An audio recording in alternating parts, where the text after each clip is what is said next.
In 1905, as a superstructure work for the railroad line Kirchhain-Nieder had been commissioned, the engineering company Canizza-Pistor opened up a basalt quarry at the foot of the Hohe Berg near Nieder Ofleiden in order to extract gravel for the nearby railroad construction. They could not have known that they had accidentally cut one of the largest basalt deposits worth mining in Europe when they sold this quarry to Mitteldeutsche Hartsteinindustrie AG in 1909 because it was not any profitable.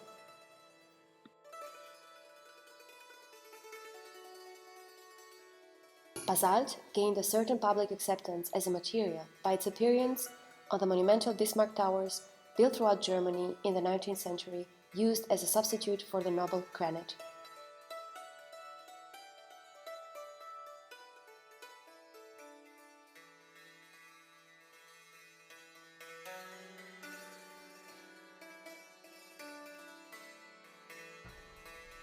We arrive at Vogelsberg to start our hike looking for the basalt quarry. Vogelsberg is the largest contiguous volcanic area in Central Europe. It consists of many individual volcanoes that overlap each other. Accordingly, it is composed of a multitude of superimposed basalt blankets.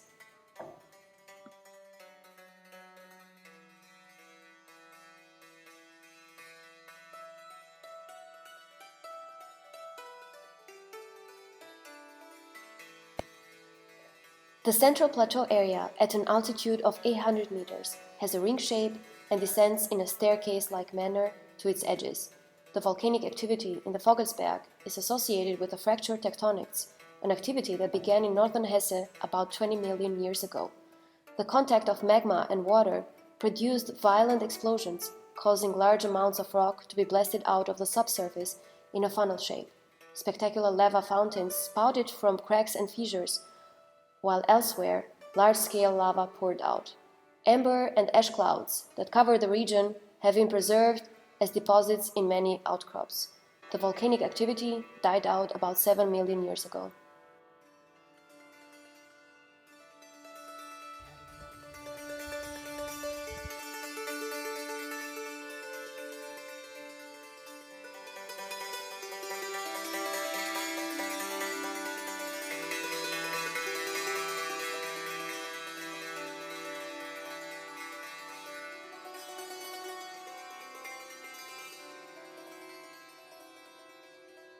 The view from our hike stretches far into the green distance.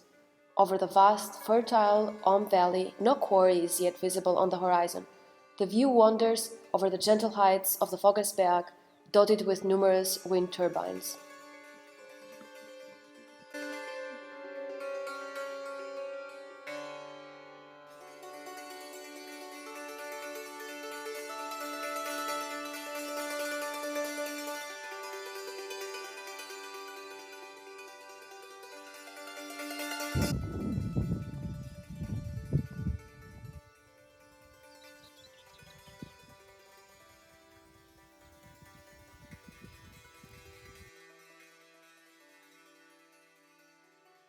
In this green vastness, we were not aware of what the border was holding from us.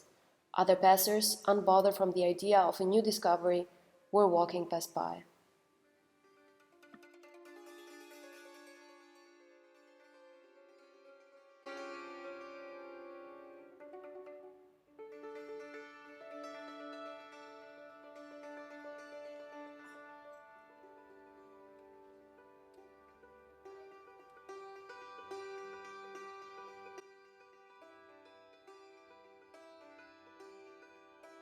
In the far distance, we finally catch a glimpse of what seems to be the biggest basalt quarry in Europe. Big, imposing, and eye-catching machines hint at our discovery.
160 hectares of the quarry unfolds in front of the viewing plateau.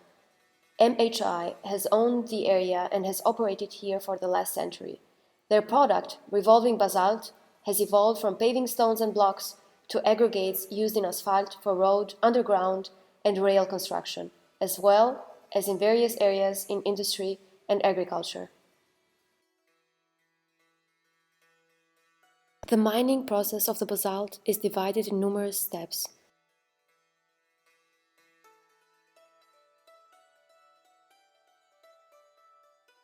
Firstly, a blasting of approximately 25 meters, deep drilled holes is staged. The rock is then loaded onto a dump truck with an excavator and taken to the primary crusher.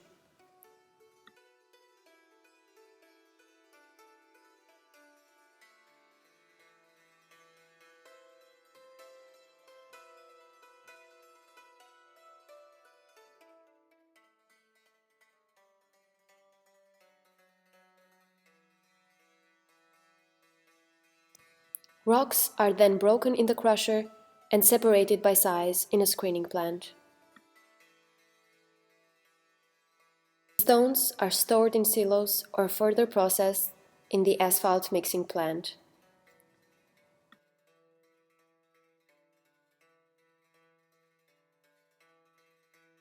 Lastly, they are further transported by conveyor belts and loaded at the truck or rail loading plant.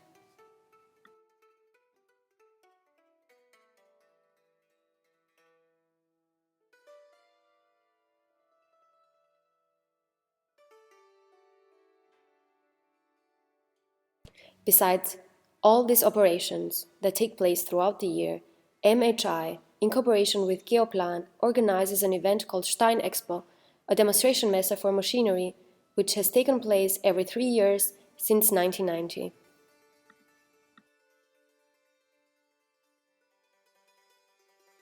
I live in Nieder Ofleiden. I moved in a short time ago and so far I haven't noticed anything about the blasting.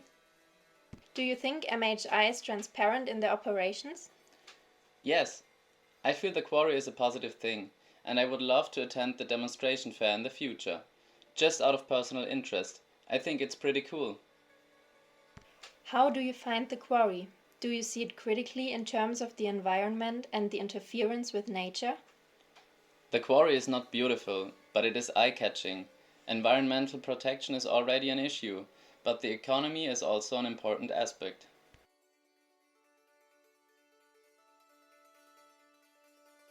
After the currency reform in 1949, MHI decided to mechanize and rationalize the company on a large scale, following the American example. As the first one in the natural stone industry, manual work in the quarry was now replaced by excavator work, and pavement stone production was greatly reduced in favor of bituminous mixes.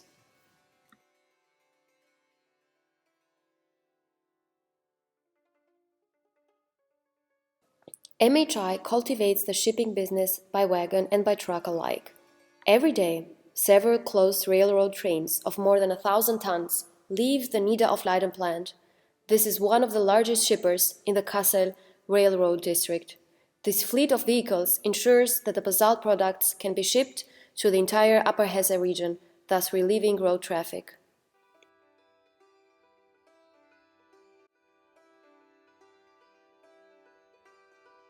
In the course of the world economic crisis, the plant experienced serious sale difficulties in 1929, which resulted in the dismissal of numerous workers.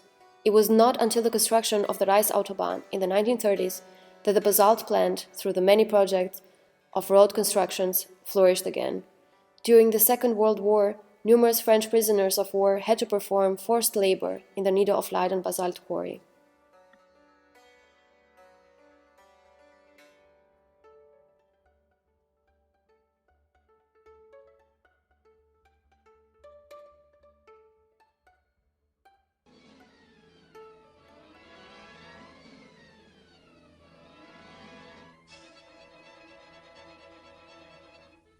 Du, 120 Kilometer. Dabei geht das schon eine Stunde in diesem Tempo. Schadet das dem Wagen nicht? Keine Angst. Pass mal auf, was wir jetzt sogar noch für Reserven drin haben. 125, 130, 135. Das ist ja großartig. Former mainly manual work was very difficult, especially the hammering out of the basalt stone directly on the wall. For this purpose, the beaters used crowbars up to 5 meters long. Around 1928, about 400 men were employed, mainly for the production of paving stones. Other main areas of production included masonry stone, high-grade chippings, and crushed stone. 80 of the employees were stone setters, and thus highly paid specialists. Work was done in columns under difficult conditions. An 8-man column produced over 2 cubic meters of paving stones per day, about 1,500 paving stones. The bed stones were sorted out and paid by weight. The single judges sat in simple cottages. In severe frost, 4 stockings had to be put on and the legs had to be covered with sacks. Wooden shoes were also common. The transport of the stones was done with lorries on field rails. A horse cart then drove to the railroad. Do you know anything about the blasting work in the quarry? I don't live nearby, but I like to come here to hike, so I can't say much about the blasting operations. But it's interesting to know that there are certain species of birds that like to take advantage of the heat that comes from the blasting. Just like airplanes, they use the air currents to their advantage when flying.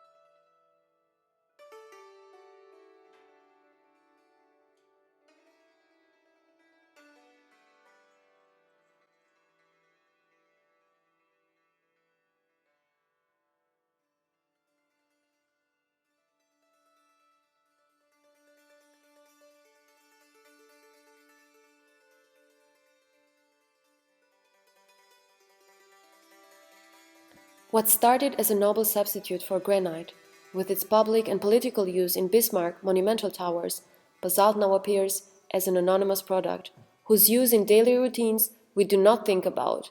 From 1948 on, mechanization of the quarry started and was purposefully advanced in the following years.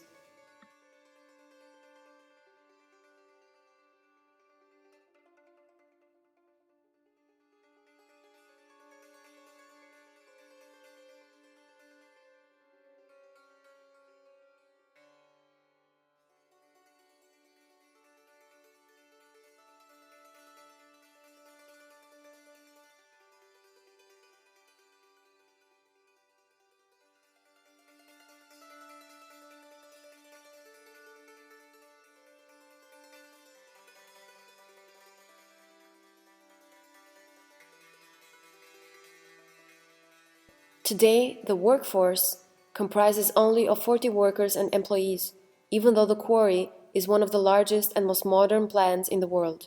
What is left to the town is the document to automatization and the one thing that started this all, the railway and the road.